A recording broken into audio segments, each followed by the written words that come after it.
Man, what's up, everybody? Welcome back to another episode of EOS. It's 10 out of Jake, man. I'm rocking with y'all, y'all rocking with me.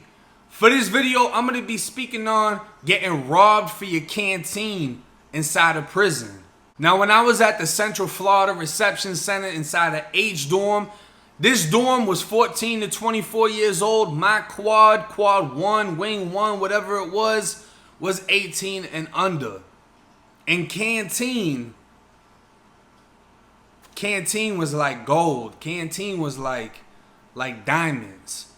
I've said it before in other videos. If you do not know what it's like to be poor and you go to prison, you're going to find out. You're going to see what these hunger pains are about. And you're going to understand why people in these poor communities that do not have the money to eat will lash out and go to any means necessary in order to fulfill that hunger.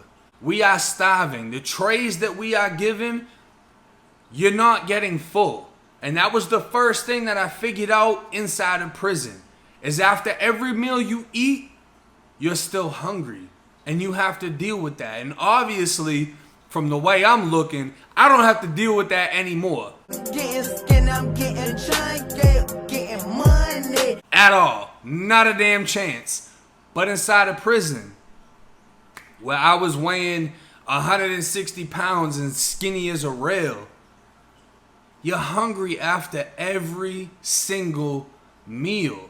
Confinement is even worse. Your stomach is just aching throughout the day. You're drinking water, pretending it's food, trying to just get full off of this water until you're bloated and pissing nonstop every 5 minutes because there's nothing else that you can do until Canteen. And Canteen, it brought a lot of violence with it every single time. Now, the COs at the Central Florida Reception Center, they treated us, the YOs, the youth offenders, like shit. And if we wanted to hit Canteen, somebody actually had to pay the CO. Whatever it is, they're going to want something off of Canteen. They're going to want a Sprite. They might want something that's a sweet, a honey bun, with a peanut butter squeeze, whatever it is. Normally, it's an 18-wheeler and a Sprite. But they're requesting that we buy them something. And until it's figured out what is going to be purchased for them, we're not allowed to hit Canteen. So normally, whoever makes the most money inside of the quad or has the most money, alright, Saj, I got you. Can we hit Canteen? I'll get you this. And then we're good to go. And we'll be allowed to hit Canteen. And sometimes, they screw us anyways, and only certain people are allowed to hit. What happens is, when the COs get their cut, we get to hit Canteen. You got a lot of kids in there that feel comfortable. Because at this point in the reception center, there has been no division.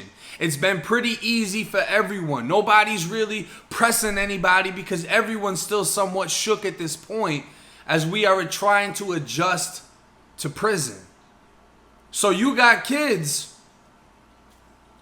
that are the weak ones inside of the dorm, that are comfortable enough to go ahead and swipe. And we did not have limitations at the Central Florida Reception Center. If you had 50 on your card, you could hit for $50. If you had 100, you could hit for $100.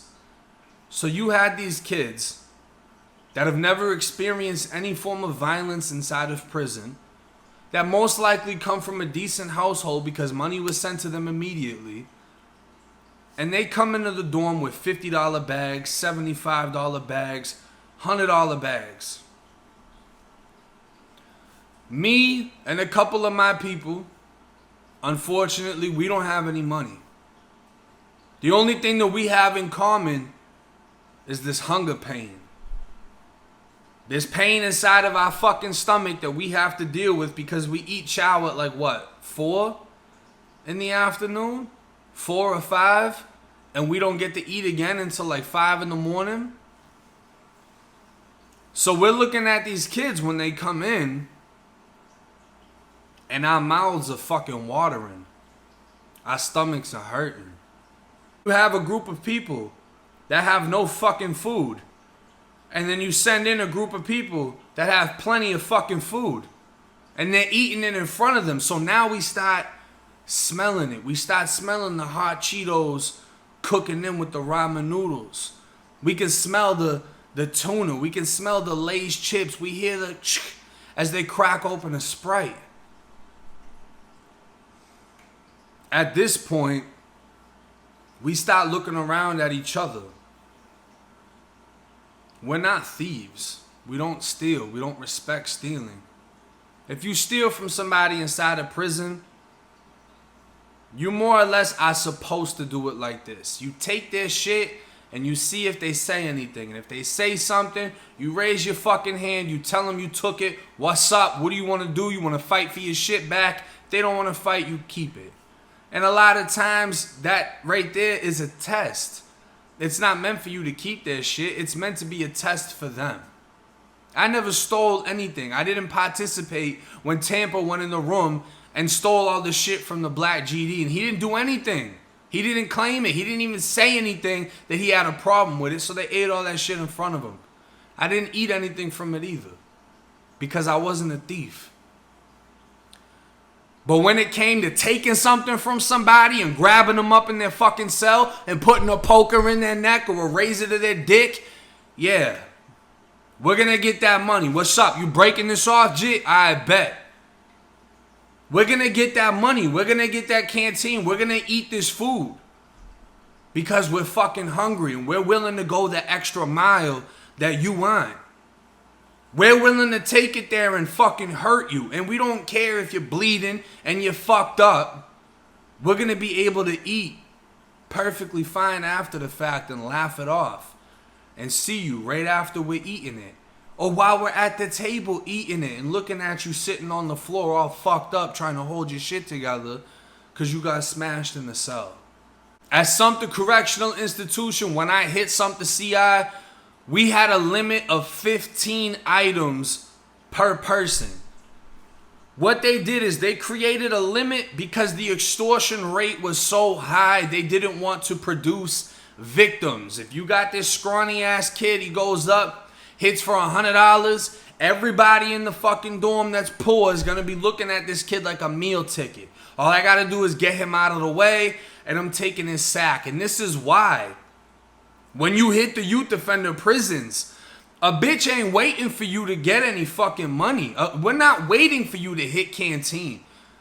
We're going to press you and see if you're going to fight about the biscuits in the morning, the fucking grits, the coffee cakes, the milk, the peanut butter and fucking jelly. And that chicken will get your fucking head knocked off if you ain't ready to go to war about that fucking chicken. Because that is a real life chicken on the bone. This ain't no synthetic prison shit. This is real chicken. About that chicken, you can get fucked up. And this is the reality of prison. We're fighting like this over food, over basic needs that are not met by the Florida Department of Corrections.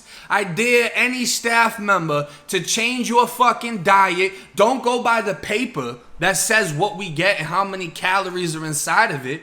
Take the fucking trays that we get because 85% of that tray is edible. The rest of it is bullshit. It's not even real fucking food.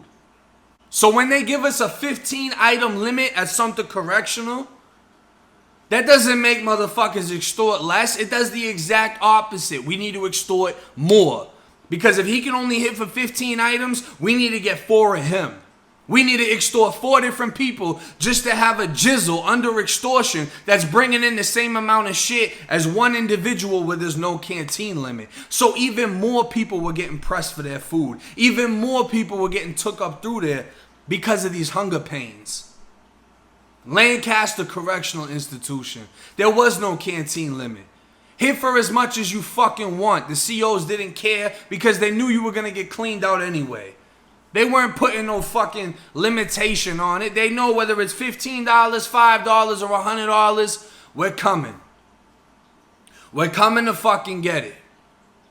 That's just the reality of how it is. Appalachian Correctional Institution, my first adult prison. There was no canteen limit, but this was the first time I've ever seen a canteen cage.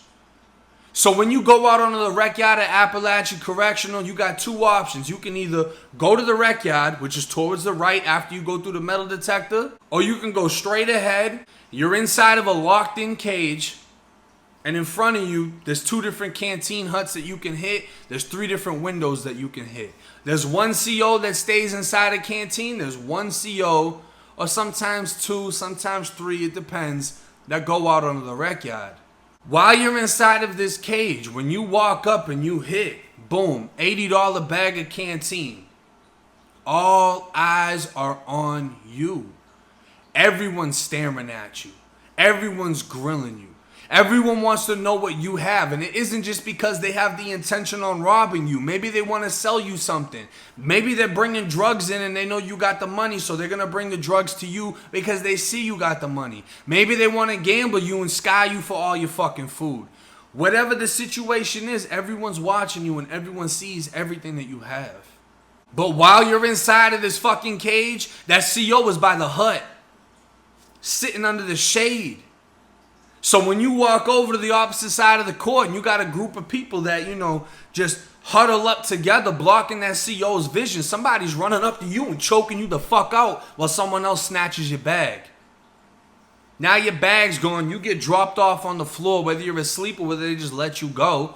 You act like you want to fight. They pull out a fucking banger like this because it ain't nothing to sneak one out there. You want to get through the metal detector? When your homeboy walks through, you put your canteen bag on the side with a knife in it. He picks it up. You walk through. He gives it to you back. And now you're in the fucking cage with a big-ass knife. Robbing and sticking up whoever. It used to get crucial inside of that fucking cage. And there's nowhere to run. People were getting their shit snatched. Left and fucking right. It didn't even end there. When packages come in prison, when your people can send you shoes that are not on the canteen list, when they can send you thermals and all this shit, everyone's on the window. Because what they do is they had a little hut at the bottom of the hill where Adorm is. This is where they take you in and they give you your property. This is the same place that they handle all of the canteen. And I heard after I left Appalachian 15, this became the canteen hut. But what they used to do is they would send out Adorm. They would go up in there. And they would come back with their packages. And we'd be able to look out of the windows and see them coming down the hill. New shoes in the bag, this, that, and the third. The second motherfuckers would come back into the building, you have people sneaking out of the little quads, getting into the hallways, choking them out and robbing the shit out of them for their whole bag. Taking their shoes, taking their clothes, whatever they got. And that's why you got so many scary motherfuckers that when they get their shit, they take a fucking permanent marker and they'll put their DC number across these brand new pearly cocaine white shoes. Fuck their shoes up completely. Because they know damn well they can't hold it down.